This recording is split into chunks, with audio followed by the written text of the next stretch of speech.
Welcome back to the show, everybody. This is the Upper Tier Podcast, and tonight we have a Shankly Sessions for you. Luton Town versus Liverpool preview. But we're going to be talking about some other football stuff as well, and anything in the chat that comes up, we'll talk about that as well. If you could subscribe to the channel, hit the bell notification button, drop a like on the video, share the content. Also, check out the audio versions of our shows. They're on Spotify, Google Podcasts, and Amazon Music. And of course, if you could like and follow us on all our socials, Twitter, Facebook, Instagram, TikTok, we're out there all the time putting stuff out there as we do. It's Friday night, it's the weekend. Let's get into this. We're going to have a look at the preview for Liverpool. Just having a look at the table there, but before we get into it, let's chat to the OGs in the comments. Stephen's in the chat. Yo, crime time. Absolutely, Stephen. What's up, gents? And Daz is in as well. Daz, big up. What's the crack, Niall? Hope you're good, my friend. Hope you're real good. Before we get into this, I was having a look at the table today and I was trying to predict permutations about what might happen this weekend with results and stuff like that. I think, by the time the weekend is done, you could be looking at different things. Like, it's a madness. Like, if United were to get beaten by Fulham tomorrow, this is a huge game for Man United at the Cottage tomorrow. Lunchtime kickoff as well. Graveyard 12:30 lunchtime kickoff. It's horrible. But if they were to lose tomorrow and Chelsea were to win, now think about how bad a season Chelsea have had so far. Chelsea will go above United. Scary. Now, if United were to win and Arsenal were to beat Newcastle, United would go above Newcastle. So everyone's applauding and lauding and how great Newcastle are doing and stuff like that and all. And not only that, they'd be only 4 points then off Villa, who are having a huge season, if you like. But I think if you look at the top four, my prediction this weekend for the top four, I think what you'll have is I think City will go top tomorrow. They'll absolutely smash Bournemouth off the park. No doubt about that. I think Arsenal may squeeze. I think Arsenal Newcastle might be a draw. So I think the way it's going to look by the end of the weekend, it's going to be City on top, Tottenham second, Liverpool third, Arsenal fourth. That's the way I think it's going to go. But there's a very interesting dynamic going on there at the moment in the middle. That kind of middle section outside the top four, the Villa, Newcastle, Brighton, Man United, West Ham, Brentford, Chelsea, all the way down as far as Chelsea, and even down as far as Wolves and Palace and Fulham even.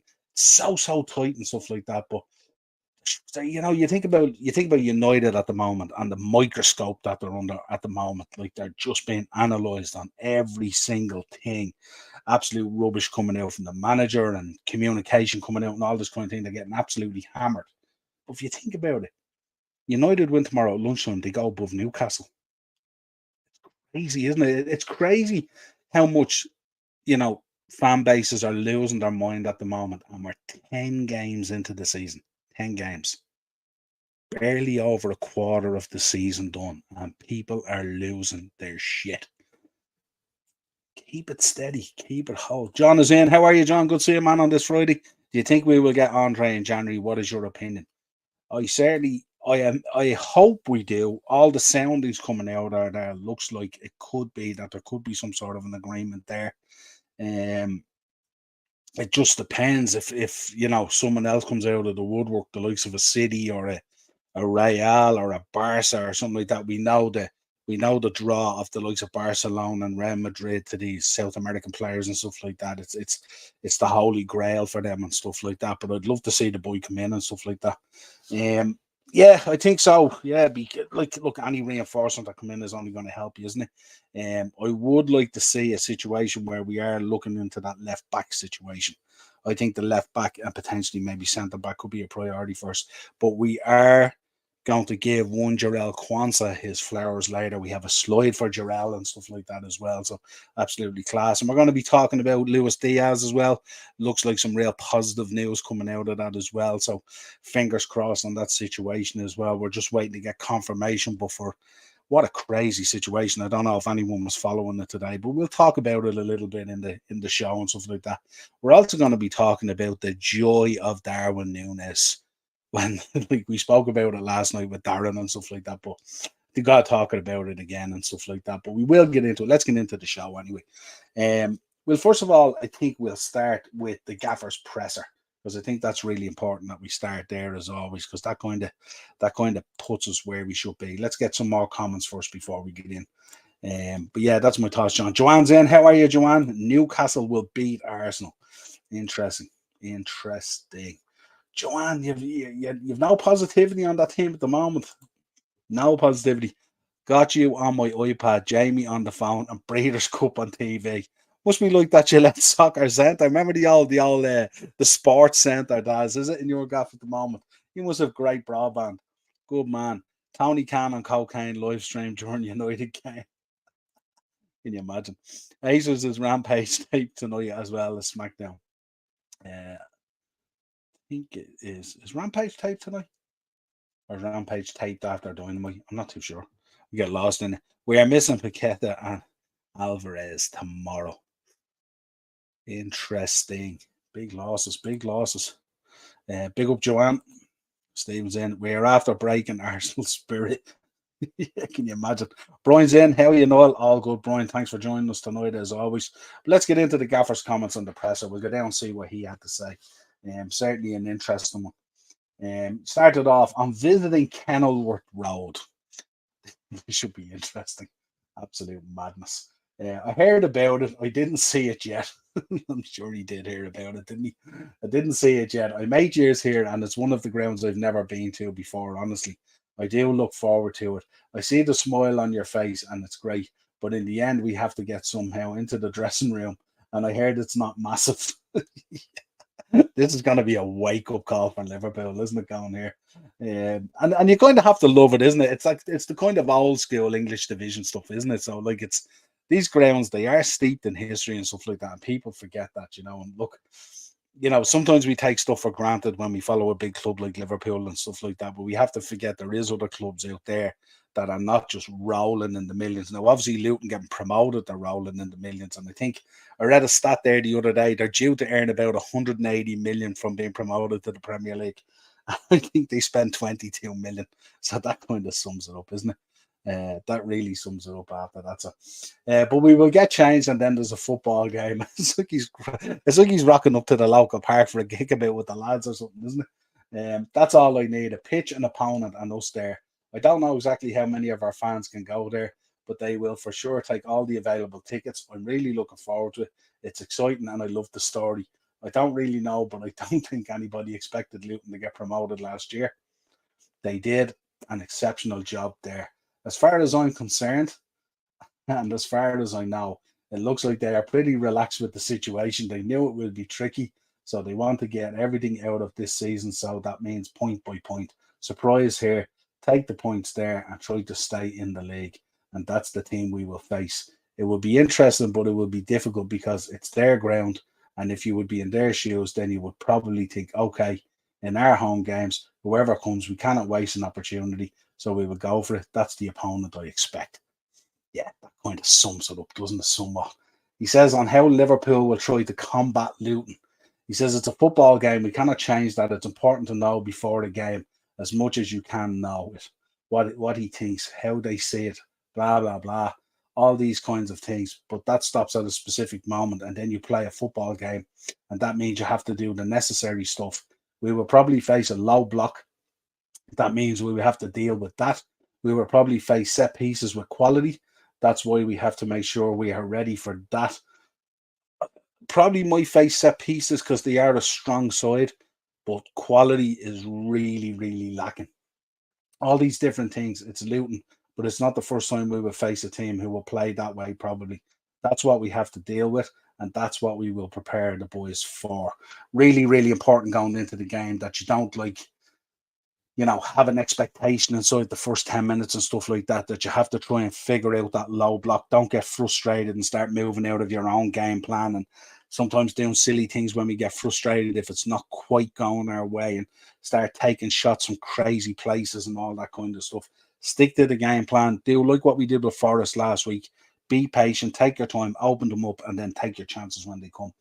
On generating and managing a positive atmosphere within the squad, at the moment, that must be the easiest thing in the world to do. Obviously, very difficult on the backdrop of the Luis Diaz situation, but that aside, it must be fairly easy to maintain a positive atmosphere in that squad. when you look at the training videos and the pictures and stuff like that. I don't know if you've all seen the guy, you wrestling fans in the chat.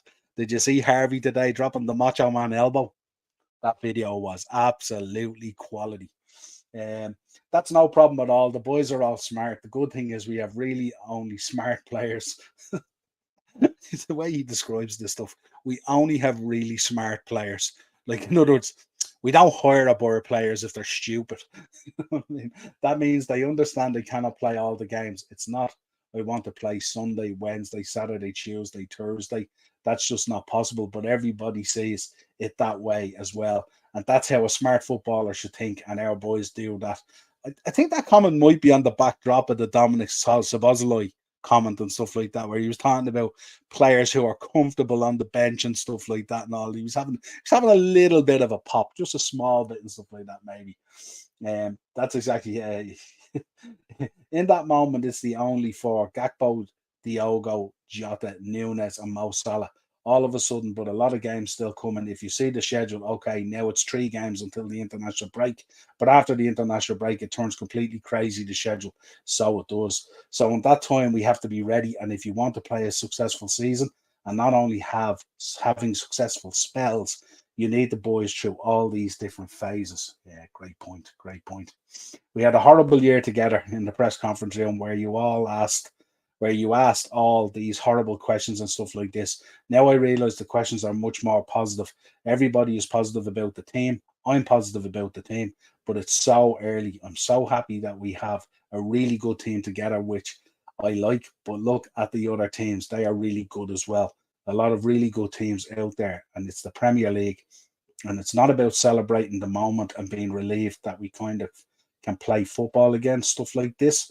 No, it's really about digging into the season, use the full potential of this group, get everything out of it, and then let's see. Really good. I really like the way he's handling these press conferences at the moment, and the way he's putting across. He's making it very clear that, yeah, we're doing really, really well, but he's dampening it down. And we spoke about that on a number of podcasts, that if he keeps on dampening it down and we keep on operating under the radar, let people talk about Newcastle and Villa and Arsenal and the hassle at United and City and Tottenham and how great all these teams are doing, and we'll just tiptoe along about our business. Very, very clever by the gaffer.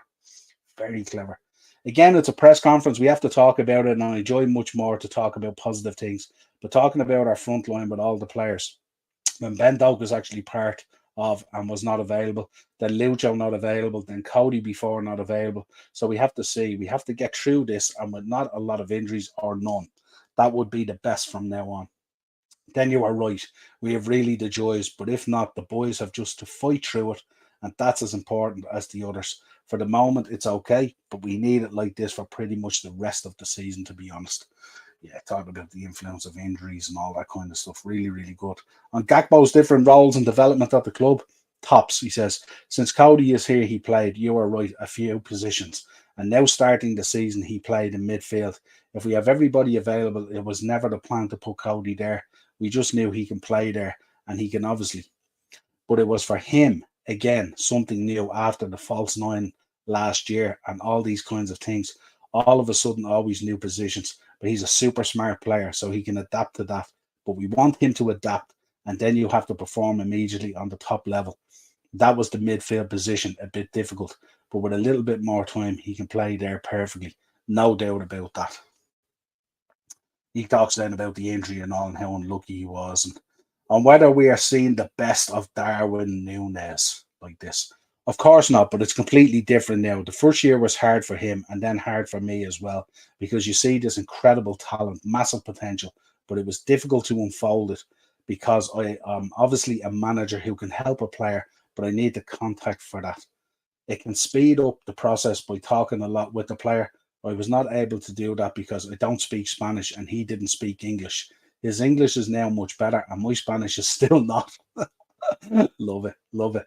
But settled in the team, when you see him around in the building here, everything is different. He is in a very good moment. It's still only the start for him, of course. He is in a good moment. I said it last week. Long may it continue. Hopefully it continues like that forever. Then I am a bit afraid of the highs he could reach because there is so much there. It's crazy.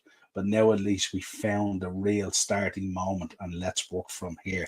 So what he's talking about now, as good as Darwin has been this season and as good as he's getting, this is only the starting point for Darwin Núñez. So that's really impressive as well. Let me grab a few comments here before we where am we? I was with Brian. Big up Brian from Daz. This is 9-0. I'm calling it. You think, Stephen, do you? Wow. Hi, Duck. Hi, don't go as live. All good stuff. I seen your message earlier. He's covering Leeds versus Leicester, isn't he? Very good. Noel, please come on after this. I'll see what I can do. Man. I'm packed out with dogs this week. Crown Jewel has new stage set up on pyramids of TV above the ring. Looks sick. Yeah, I seen some of the clips today. Looks awesome. You'll never walk along. Jamie's live call-in show. Yeah, I like Jamie's call-in show. Really cool. The capacity at Bournemouth is less than Luton. Yeah, it's mad. That Luton ground, that was crazy, isn't it? This promotion pays for Luton's new stadium, and then they were already building non-league, the Premier League in 9 years is an amazing story. Love it. Yeah, absolutely. Absolutely. And listen, if truth being told, I know a lot of people will turn around and say, well, you should be spending some of that money and speculating to try and stay in the division and stuff like that. I think Luton fully understand where they are and stuff like that, and they're going to enjoy the journey with their fans and stuff like that. And, that's what's really important. AEW Ric Flair figures pre-ordered. Oh, stop, will you? Did you hear today that the doctors have cleared him to bump and wrestle again? Good Lord. That must be the same doctor that was treating Michael Jackson, was it? Good Lord. Dad's watching Rampage is like pulling teeth. Listen, we know Dynamite and Collision is about palatable, you know what I mean? When you start going there, look, it's like a retirement home now. I seen an image today. You got Big Show, Jericho, Edge, and Ric Flair. Good Lord. The four horsemen, huh? Aces, who do you think will be the partner for Edge 6-man tag? Sting, Darby, and Edge. It's looking that way, all right. Keith, could we rest some of our best players against Luton this weekend? No, absolutely not. Go out there, put a decent squad, put a decent side out there and get the points. Listen, the one thing about these matches is you have to be really, really careful. And we'll look at it in a few minutes. If you look at Luton's results so far and stuff like that, at times they've looked all right. They've been really, really strong and played well. Look at that Spurs game. How many goals could Luton have scored in that Spurs game? And they just can't finish their dinner. But you will eventually catch them in a match where they will find their shooting boots and everything they touch will hit the back of the net. And then they'll get that 2 or 3-0 win and everyone will be shocked. This team bet Everton 2-1 at Goodison. Let's not forget that, you know what I mean? And I know Everton weren't in a great place and stuff like that, but Spurs only bet them 1-0, So, we need to be really careful about that. United are completely in midfield with Casemiro out injured until March. Yeah, absolutely. Absolutely. I'd like to do that, but Liverpool going under the radar is wishful thinking from Klopp. Yeah, but I think, Brian, if you look at the way he's talking at the moment, he's really talking it down about a team who's in a really good place. But don't forget it's in a transition and all that kind of stuff. So he's kind of talking things down. I don't know if you're saying at the start of the presser today, they were talking about competing for the league and stuff like that. And I think he started laughing into his cup and stuff like that and all. It was really funny. The dog is downstairs at the moment, preoccupying 2 other dogs. Not here on the bed tonight. All good. All good. Keith, could we rest some of our best players this Sunday against Luton? Our team would still be strong to beat them. It will help with some of our players who need a rest. Nah, I think we'll be okay. I think we need to go out there. I think the one thing I find, and I don't know whether you guys have found as well, but if you look at Liverpool even in the past, when we're playing game after game and not doing as much training, so literally recovering and a bit of tactical stuff and bang you're in another game and the matches are rolling one after the other, that's sometimes when we're at our best. When we get too much time, when we get 7 days to rest before a game, that's when you'll find we come unstuck. It's crazy. Mad. Leeds 1-0 up. Cheers, Isis 1-0 up against Leicester. That's a big score so far. Greetings, Airlings. How are you, Redbird? Good to see you, my friend. Hope you're enjoying your weekend and your Friday and all that kind of good stuff. Acers, City and Liverpool could both play reserve in Europe. Both have qualified for knockout round pretty much at this stage. There or thereabouts. Redbird, bless up. That's bless, bro. Like that. Brian in. Is he really out until March, Casemiro? Is it March they're talking about, is it? First of all, I read a report today saying a number of weeks. Then I read a number of months. And then I read something. Did I read something there? January or something like that? I'm not. Listen, if he's out till March with a hamstring, it's about 5 months. Yeah, we do have an update on Luis Diaz. We'll be talking about that shortly. Yeah, absolutely. From the press conference as well. Fulham can sack Ten Hag tomorrow. I tell you, could happen. Could happen. It's mad. See the reports coming out talking about him being on thin ice and all and stuff like that. Man United for their communication, and when you think about how big that club is, and the wealth in that club and all that kind of stuff, their communication is substandard, isn't it? Really. Aces reckons hamstring, yeah, March. Yeah, it's a long time for hamstring, isn't it? Needs surgery. Okay, that explains. Then they're going to have to win. It's invasive. Right, let's continue on with the presser. On communication with Nunes, meanwhile, not difficult. The football English is not complicated. We don't have to speak about everything in life, but the football communication is now absolutely possible, which is absolutely helpful. And of course, we have an extra on-field player. So far, it was always Ali, the translator. Now we have Maka McAllister, of course, and they are really close with each other. Maka is a super smart footballer, so if I forget something to tell him, Maka tells him anyway. Like that. Strikers need to know where to go when midfielders have the ball, and obviously that depends to the midfielders and stuff like this. And that's the stuff you talk to players about. But in an ideal world, the players talk to each other as well about it. And Maka is there super helpful. And Lucho's English is getting better, and they are very close as well. That's how it is. You can see it. There is just not a specific amount of time. It's for each individual different. What you need to really arrive. But who cares? It's done now, and that's good.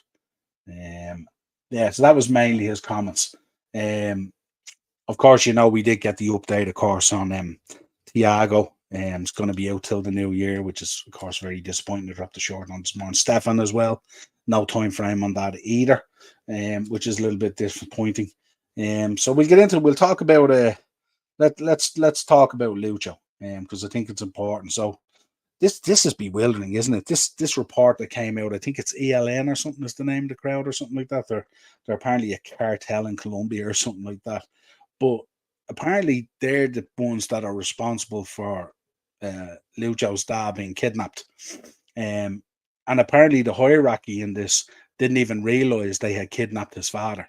So apparently his father is going to be freed. It's all good. The talk from Klopp this morning in the presser is that Lucho's back in training, but he says he's not going to force the issue about when Lucho plays. He's going to leave that down to Luis Diaz to decide when he feels he's ready to come back on the pitch and play. So that's interesting, but it's good to hear he's back in training. And if he is back in training, that will mean really, really good. That is positive, that the dad is on the way home, that things are really, really positive and really, really good, or he wouldn't be going back into training. So glad to hear that. So we're just really now at this point waiting on the confirmation that the dad is being returned safe and sound, and then we can get on about the business of football. And Lucho will be in a much better place. So that's all really, really good. Yeah, so Redbird, yeah, we can't be too complacent thinking they're easy games. Any team can turn it on for the odd game. Absolutely, Redbird. That's what we just spoke about. That it's just you can't be changing things up, especially in the Prem and stuff like that. You need to be so careful, because at any time they can just turn it on and things can start hitting the back of the net, and then things go horrible. And remember, when you look at some of our results as well, where we drop points at Bournemouth, Forest. These are the kind of things. But I think there's a different mentality there now at the moment. I think there's a huge wave of positivity going through the team. I think they'll be absolutely buoyed, and they'll be motivated as well at the fact that everything is turning out good in the Luis Diaz situation, because that can be an emotional roller coaster for them all as well. So I think that's good. And I think it's without preempting it, I think it's an ideal fixture for us at the moment, if you like. Although I think it's going to be quite a tight pitch, which won't necessarily play into our hands, and especially if they're playing a low block, and we will look at their team as well, of course. We'll bring it up. Terrible sign in Acer. Yeah, absolutely, at Redbird. Dazar will be going mental with Casemiro being injured. I don't know. He didn't speak too highly of him last night and stuff like that. So he might be, I wouldn't say celebrate your player being injured, but I think he might not be too upset, because he doesn't he first of all he doesn't think him and Amrabat can play together, so that solves that issue, doesn't it? Bless up, Brian. Lucho will play at some point on Sunday, in my opinion. Wouldn't it be lovely to bring him on with the game safe and maybe get him to score a goal or two, and maybe he could, dedicate something on the pitch or something like that to the mum and the dad and stuff like that. That would be ideal, wouldn't it? That would warm our hearts, as they say. The fact he's training is really positive. It's absolutely massive, Brian. Massive. Really, really happy. Like, it was just when I see the days ebb and boy and stuff like that, and the longer these days go on, I don't know if you follow any of the crime documentaries and stuff like that.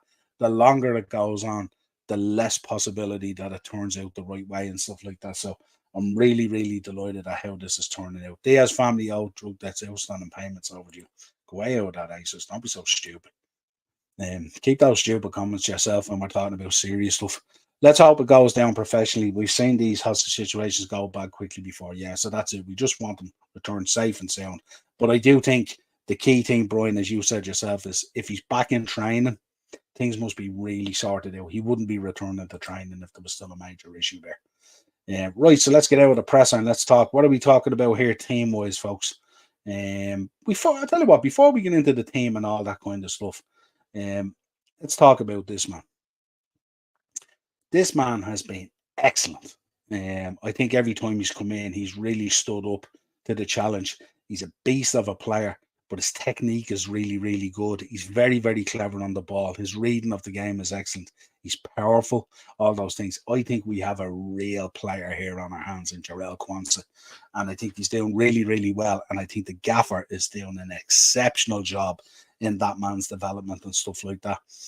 And he could be the guy when the time comes to slide in, when Virgil van Dijk is about to potentially slide out and stuff like that. But the way he's using them and stuff like that, I think it's really, really cool. And the experience that he's getting. And by God, when you look at him play, he doesn't look out of place at all. So hats off to him. Not sure, was it his birthday the other day as well or something like that? Did I read something like that? But yeah, absolutely. Jarell Quansah, hats off to him. You're doing a great job, kid, and keep it up. Redbird, the sooner Lucho plays, the better. It will help his mental state to recover from the shock sooner rather than later. Yeah, absolutely. Yeah, Quansah, Virgil, thank you. Yeah, VVQ, yeah, absolutely. Looks the business. This guy, yeah, I tell you, this guy's a monster, isn't he? This guy, on and off the pitch, this guy is a monster. I was looking at his socials there the other day, or today, or was it yesterday or today, the comments, and he's talking about players who want to sit around on the bench and stuff like that and all. And it sounded like it really agitated and aggravated him and stuff like that, and he was talking about it and stuff like that. And I think the gaffer kind of alluded to it in the press conference as well. Stuff like that, that sometimes you have to be willing to sit on the bench when we need to rotate and feel like you need a rest and stuff like that. But I wouldn't like to be having a conversation with Dominic telling him that you need to rest him and stuff like that. That guy wants to play every minute of every game, and he's on fire, and he's just incredible. We can't say enough about him. Sure, we can't. We really can't say enough about him. Look, we'll let everyone else just keep on talking about James Maddison, and we'll just sit here on the Dominic train and see how it all unfolds. Aces reckons unchanged from the Forest starting 11. Yeah, maybe positional wise, it might be a little bit different and stuff like that, but we'll take a look at that as well. You can let me know your thoughts. What a performance. He's going to save us 60 million as a new centre back. Absolutely, Brian. Absolutely. It's amazing. And it's nice now, isn't it nice to see us now where we're getting that nice blend between a bit of experience, and we've brought the age down as well with the youth coming through and stuff like that. It must be, these guys must live for going into training every day to be able to, like, you imagine Jarell Quansah going in, he's training with Virgil, he's training with Matip, training with Joe, training with Konate and these guys and all, and you have Robbo there as well, and I'm sure Robbo is a nightmare in training as well. I'd say he's like that. I'd say Robbo in training is like Owen Hart in the wrestling. I'd say he just winds you up the bits and stuff like that and all, but yeah, absolutely. Stephen, we are still going to beat you in the Carabao Cup. Oh God. Don't say that, Stephen. Don't say that too early. Hungarian people don't sugarcoat things. They certainly don't sugarcoat things. And you know something? That's probably why we grow to love him, because that's the kind of guy we need. They're tough. They are tough. Absolutely. Keith said, I'm not ashamed to say it, but I have the biggest bromance with Sabosli. Absolutely love him. He's my favourite player. There you go, Keith. Keith, you're probably not on your own. You're certainly not on your own.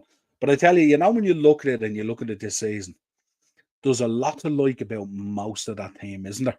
There's very little to dislike about it at the moment. At times maybe a little bit here and there, but when you look at the team overall and you look at the picture, there's a lot to like about most of those players, if not all of them. So yeah, let's keep that going.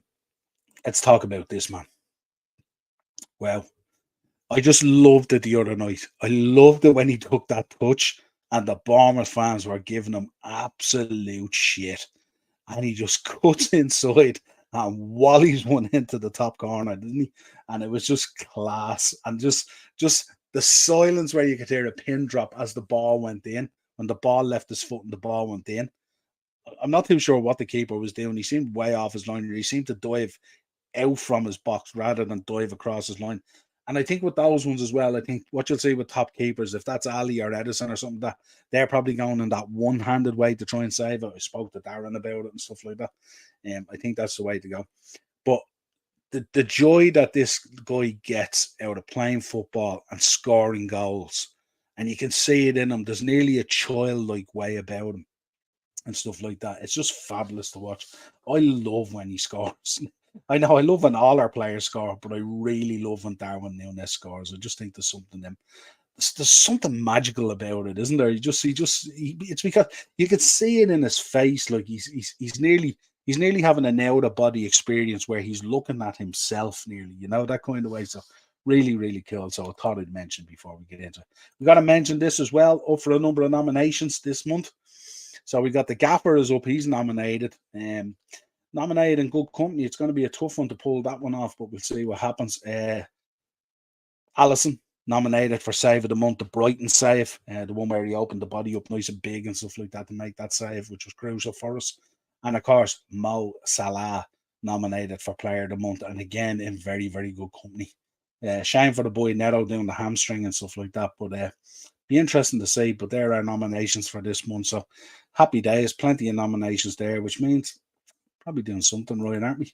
By the looks of things. So it looks like he's been here 5 years. Absolutely. Absolutely. And not only looks like he's been here that time, he looks like he's the captain. And we've often said that when we're playing at our best. When we're playing at our best really well, everything's working for us and stuff like that. We normally have 4, 5, 6 captains on the pitch, don't we? So that's a good sign as well, Keith, you shouldn't be ashamed, bro. I've had a bromance with my boy Darwin from the start. I like it, Redbird. I like it. I like it. You think he will finally give Endo a starting lineup on Sunday against Luton to finally give him an opportunity? No. No, I don't. But I wouldn't be surprised if he plays him in the Europa. There you go. But I think it's really important to keep this league, the form in the league going, because it's so marginal at the moment, and if you're not careful, 1 or 2 bad results and the next thing you're disjointed from the top of the table. You could be 6, 8, 9 points behind very quickly before you know it. So things are all going really good at the moment. Let's keep that going, so I don't think so. Could he bring him on? Absolutely, you could bring him on if the game is safe, but let's see what happens. We're not going to take anything for granted, as Redbird said earlier. Darwin in a nutshell: chaotic first touch and world-class finish. And listen, we'll take them all day. We'll take them all day. I love that goal the other day as well. It was like, reminded me, remember the Sturridge goal against Chelsea? That one he just absolutely left fly. It's awesome. Antonio will go on a podcast and chat dirt to you a week before the game. I hope so, Stephen. I hope he does. Kiss of death. Actually, someone should make sure that that's exactly what he does. That's what I'd like to see. He does. At Niall in chat, who goes on the right when Salah goes to the AFCON?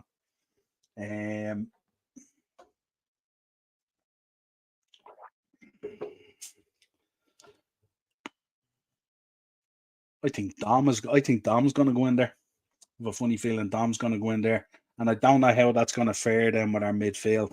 But I think he would be the natural selection to go in there. think he's played there a couple of times as well, hasn't he? He played there. I think he played up that right side, I think, for a previous club. And I think once or twice he's played there for Hungary as well. So I wouldn't be surprised. Redboard. Brian Darwin did first touch on purpose to fill the defender. It was pure genius, in my opinion. Absolutely. And that's what we're going to believe, that he absolutely did mean it. But just the crowd booing him and ripping the piss out of him, and then all of a sudden to do that. And you know, the celebration, he's such a lovable old guy, isn't he? He runs off and it's still the love heart thing. He should have done the shush thing or something like that. You know what I mean? He should have really gone in on it. Antonio's such a tosser. He is a tosser, actually. Absolutely, Stephen. Right, let's get into lineup. Sort of put a little line up here together. Do you like that little pitch there at the local park? Let me know what you think of it and stuff like that. But read something today. What did I read? I read something. Yeah, here we go. Last time we played Luton was in the FA Cup, I think it was, January 2008. Stevie G netted a hat-trick and we bet them 5-0. That's the last time we have faced Luton. So it was interesting. But I was looking at the form there today. And when you look at the form here at the moment, a win, 2 draws, and 3 losses, which is kind of the form that you're going to see a team like Luton, no disrespect to them, portray in the league this year. I think the win against Everton at Goodison, I think they got Everton at a really good time. I'm not too sure whether that would happen now. They had a draw then against Wolves, which was a really good draw as well. If you look at Wolves and how good they've bounced back under Gary O'Neill, and they got a 2-2 against Forest, and that was an interesting one. That was a disappointing one for Stevie as well, because if you remember, like, Forest should have won that game. They let it slide big time, you know. But then you look at the losses, you know, 1-0 to Spurs, where they had loads of chances and couldn't put it away. 2-1 to Burnley would have been disappointing for them, especially at home, and there in the way the table is structured and stuff like that. They should have done better against Burnley. Burnley not really playing well. That was a big win for Burnley. And then Aston Villa bet them 3-1 at Villa Park, which you kind of expect to happen. For us at the moment, we're staring there in the battle of 5 wins on the trot. If we can get this one done, or 6 wins in 7. The only draw that's in there, of course, is the what am I talking about? The Brighton draw, which was kind of very disappointing and unlucky. Yeah, so if you look at team news at the moment, let me know what you think about the lineup as well, folks. Let me know what you would change there. I put Cody out on the left to keep Darwin central. I'm not sure. Would you think that Jota goes in there? Lucho, I don't think he will start. I think if he's going to take part in it, I think he'd probably bring him on if we can make the game safe or later on and stuff like that. As people said already, there will be a wave of kind of, you know, it'll be a difficult one for him, you know. So we'll see how it goes. Keita's in. Dominic will probably go on the right side, but would he give Ben Doak a chance? Maybe. Depends on the games. I'd say definitely in the FA Cup. I think we could see Ben Doak coming in and stuff like that. I think his last outing before he got injured, I think he was struggling a little bit. I do love Ben Doak, but I want him to be careful with his development. Because I do still think he needs a little bit of time for some physical maturity, if you like. But I think he's going to be a very, very good footballer. But I wouldn't like to see him getting shoved in there like that, you know. I think we have better options than that. And I think maybe with potentially more players coming in January, you know, let's see what happens there, you know. We'll see what happens. I watched Bournemouth fans' reaction who were at the game, and when Darwin scored, it was hilarious. Oh, Red, it was just, wasn't it? It's just, and it's exactly what we want. You know what I mean? Exactly what we want. I think he will play Jota on the left wing instead of Gakpo. He's working back from an injury. Yeah, he's speaking up though. I think sometimes when you hear him talking about players and the presser, I think sometimes he gives a little bit away of what he thinks he's going to do. So I wouldn't be surprised if Gakpo started and he brought Jota on. We've seen a lot of Jota's really, really good workers when he has come on as a sub, really fresh into a game and stuff like that. He can cause all sorts of havoc and stuff like that. But ideally, we want to keep Darwin in the central as we can between the sticks, and Mo speaks for itself. I think the rest kind of picks itself. I mean, there might be an argument there maybe to bring Curtis in for Ryan, but I don't think maybe with Curtis playing in the game midweek and stuff like that, maybe he'll probably rest him. You could see that might be the change. As you say, Keith talking about Endo, maybe Endo comes in for Alexis when the game is a bit more safer. Dominic is nailed on. I think he starts. The back four kind of picks itself. Does he go with Kanate or does he go with Matip? My guess is he'll go with Kanate and use Matip midweek again. Allison between the sticks without a doubt. Costas on the left. I think again it picks itself unless you're going to change the formation, and I don't think he's going to do that. So I think that's the way I'm reading that. But you could be right. He could start Jota and maybe bring Cody on. But normally I've seen it's kind of the reverse of what he wants to do there when both boys are fit. It's normally Cody who starts, isn't it? And Jota who comes on. Who knows? He could put Cody through the middle and he could put Jota out there. But like, it'd be terrible to rest Darwin, wouldn't it? And put Darwin back on the bench after the other night. I'd like to see Kelleher start. Not in the league. Not in the league. He might bring him in. He might be back in midweek or something like that, maybe for the Europa League game. But he's definitely not putting him in for the league. We can't risk things like that on a game like this. Now you got to start Ali, the best in the world. Don't respect any team. Give them hell. I say, yeah, absolutely, 100%. So team news at the moment. If you look at Luton at the moment, Anderson is out with a toe. Potts is out with an ankle. Sambi Lakonga, Arsenal player, is out with a toe. Reece Burke is out with a toe. Jordan Clark has an issue with an ankle, and Bell has an issue with a toe, but they could make it. They could come back potentially. And Andres Townsend may be in contention for his first 11, but we'll see what happens. As we know with Liverpool at the moment, Luis Diaz, we know that situation. He's back in training, so he could potentially be available, or he'll probably be named in the squad. So hopefully he comes on and gets minutes and does the business, hopefully.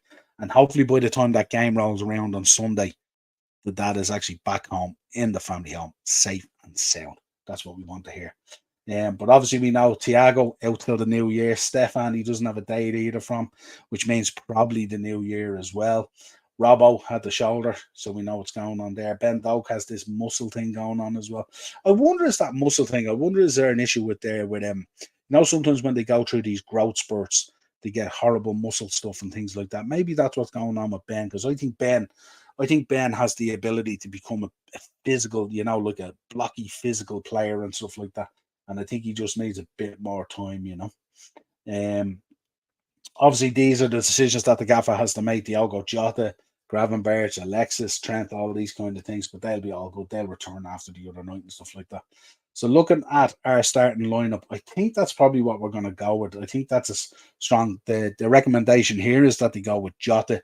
But I think when you start talking about Cody in the press conference, your mind is thinking towards that way. So let's see what happens there. But I think that's our lineup, and I think that's what they'll probably go with.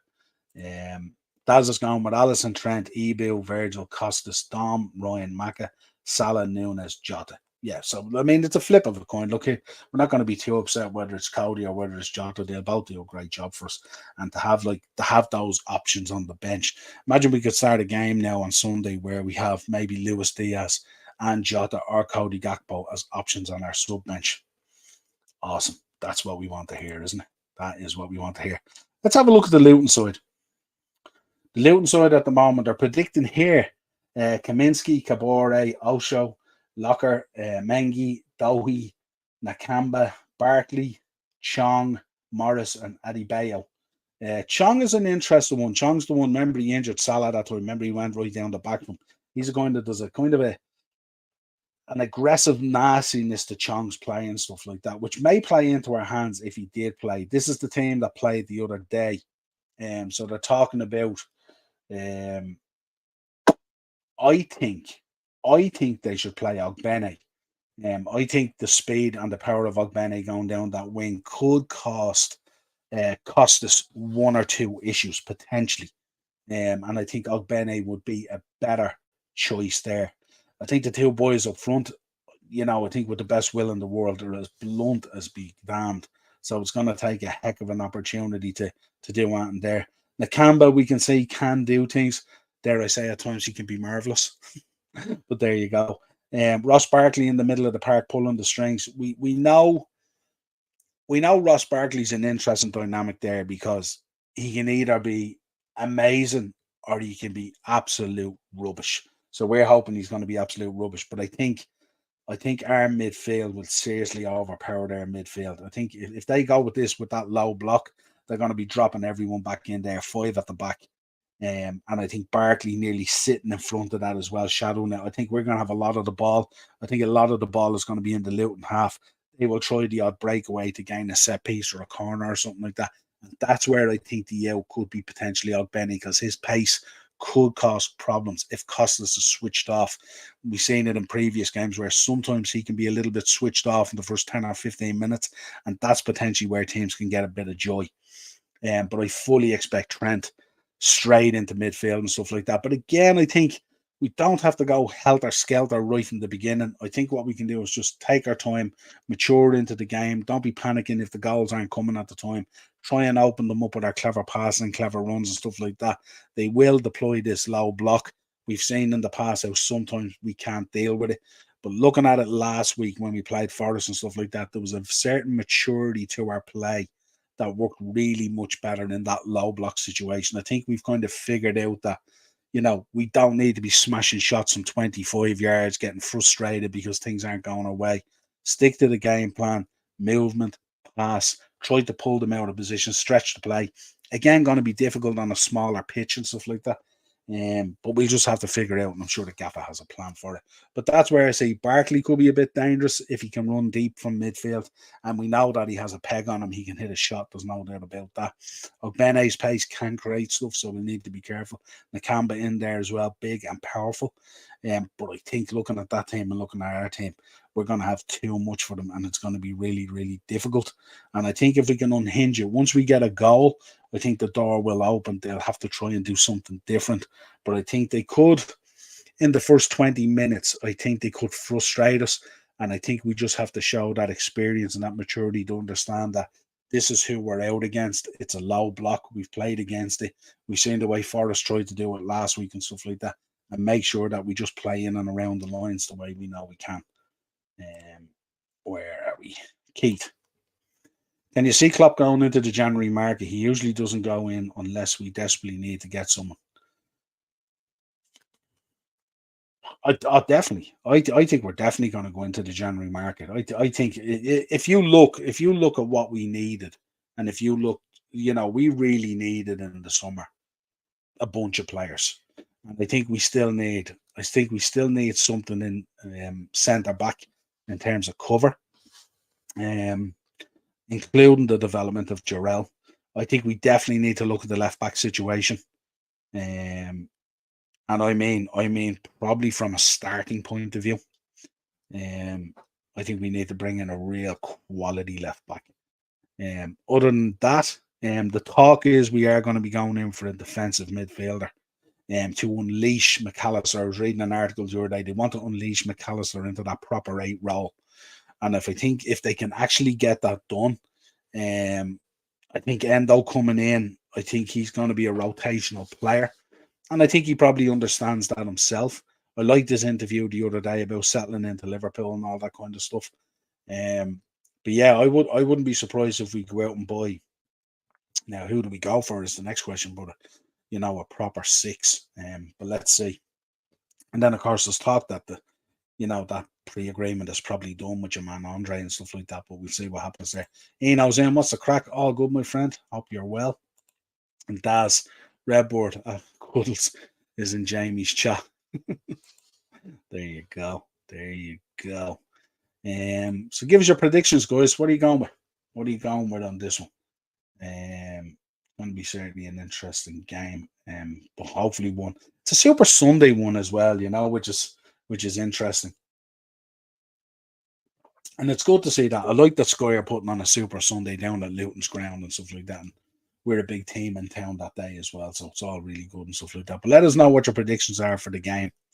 I predicted the other day, what was it, 4-0 or something like that? 4-0 or 4-1 or something like that. So something like that anyway. So Daz is in. Daz going with a big 5-0 win. And that would be absolutely fantastic. That would definitely make our weekend, wouldn't it? As we approach this international break. Keith is going for a 4-0 Liverpool. Salah with goals, Nunez with goals, Dom with the goals, everyone with the goals. Why not? Do you know what I really like sometimes? I really like sometimes, if we do get a 5-0 or a 5-1 or something like that, I like where we've got 5 different goal scorers. I always like that. I think that's really cool. Now, I love a Salah hat-trick as well. He's going for a 5-2 Liverpool. You're being very generous there to Luton. Good man, Ian. Very generous there to Luton. If we ship 2 goals to Luton, I'd be very disappointed, even if we won 5-2, being honest. But listen, get the points on the board. That's what it's all about. Yeah, that's it, folks. That's the preview. I will be back probably Sunday evening with a match reaction. We'll try and get it done. I expect us to get a win. So all good at the moment for the Reds.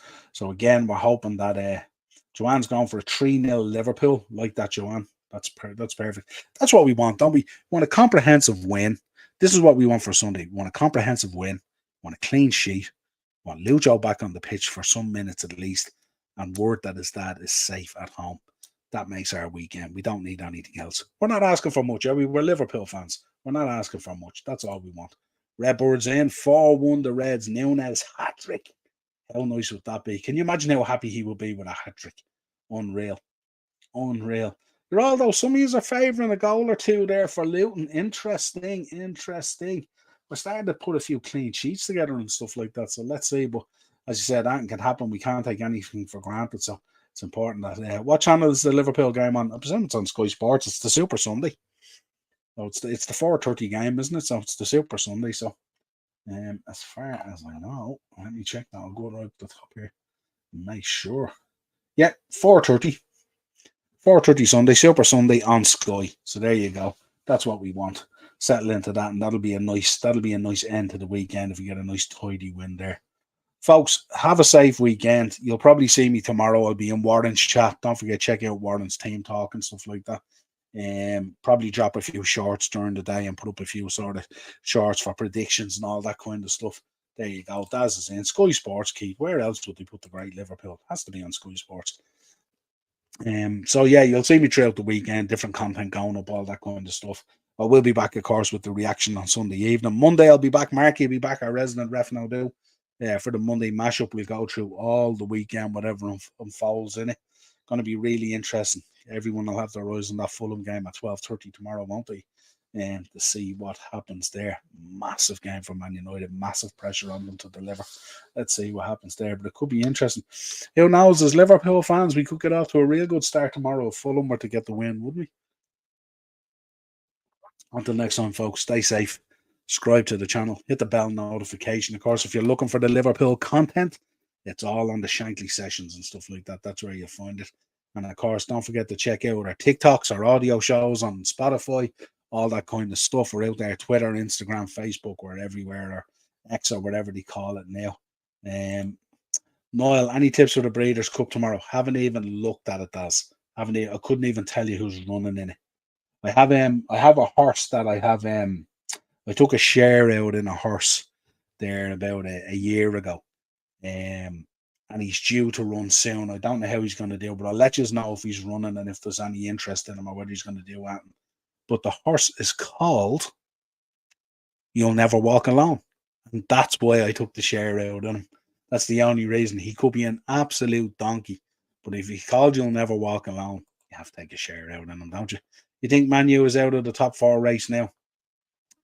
If they can get a win tomorrow, it certainly would help them. But I think injury-wise, I think they're in trouble. I don't think they have a squad that's capable of competing week in, week out. I don't think they have a squad at the moment that's capable of putting a run of wins together to put them back up into that conversation. And I certainly don't see them going into that conversation above Villa, above Newcastle, above Arsenal, above any of these teams. So it's going to be really, really difficult for them. But who knows? But I think, sometimes you can that can galvanize you sometimes, and maybe you can do stuff there. But just looking at them the other day, the body language, the the detachment between the manager and the players. They're not playing for each other. They're playing for themselves. They're just in a really bad place at the moment. Listen, the way to look at it, Keith, would any of us be shocked tomorrow if Fulham bet Man United tomorrow? None of us would be shocked. So what does that tell you, Ian's on Mr. Ed. Yeah, he could be Mr. Ed, absolutely. I think he ran already, and I think he came fifth or something like that. But he's only a baby. He's only learning the trade, as they say. But he's back in training now, and we'll see how he do. So if we hear anything about him running around like that, or if it's worth having a few bob on him each way, I'll let you know. We can have a bit of crack on it and stuff like that. Maybe do a bet and throw it out for charity if it comes in or something like that. Folks, stay safe. Have a great weekend. Hopefully we get the big win on Sunday, as we said, and hopefully Lucho was back and the dad and all that kind of good stuff and all. And I'll talk to you again real soon. Cheers, folks.